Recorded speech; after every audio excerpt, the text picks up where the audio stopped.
Hello everyone, and welcome to SUNUP. I'm Lyndall Stout. It is wheat planting day here at the demo plots at the OSU Agronomy Farm.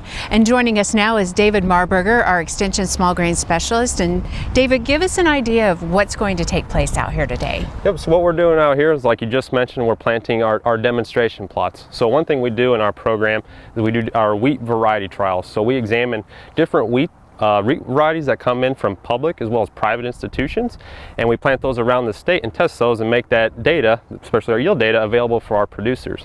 And what we're doing here today in our demonstration plot is actually planting every variety that we have here. So we have 62 different wheat varieties in the variety trials this year, and we're going to plant these in a strip right here. We do two different things. We have a late plant or an early planting, which you see in the background, as well as a later planting, which is what we're going to do here today.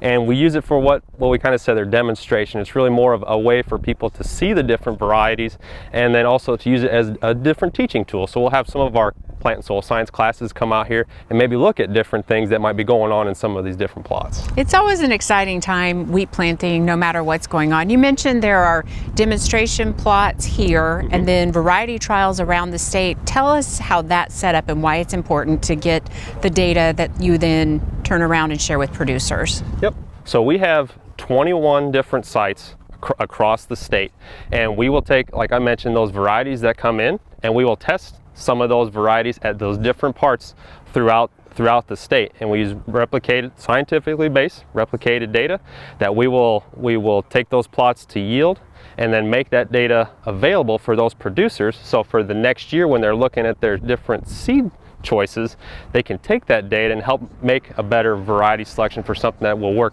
hopefully the best on their farm. And of course, we love to have you come on SUNUP and talk about it.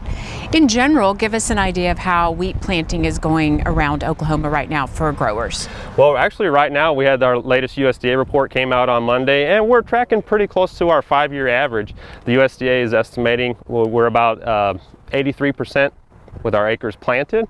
That's just a couple points below normal, and then we have about 64% of our acres where the wheat has actually emerged, and that's a couple percentage points actually above that 5-year average. So in general, we're making a lot of good progress here.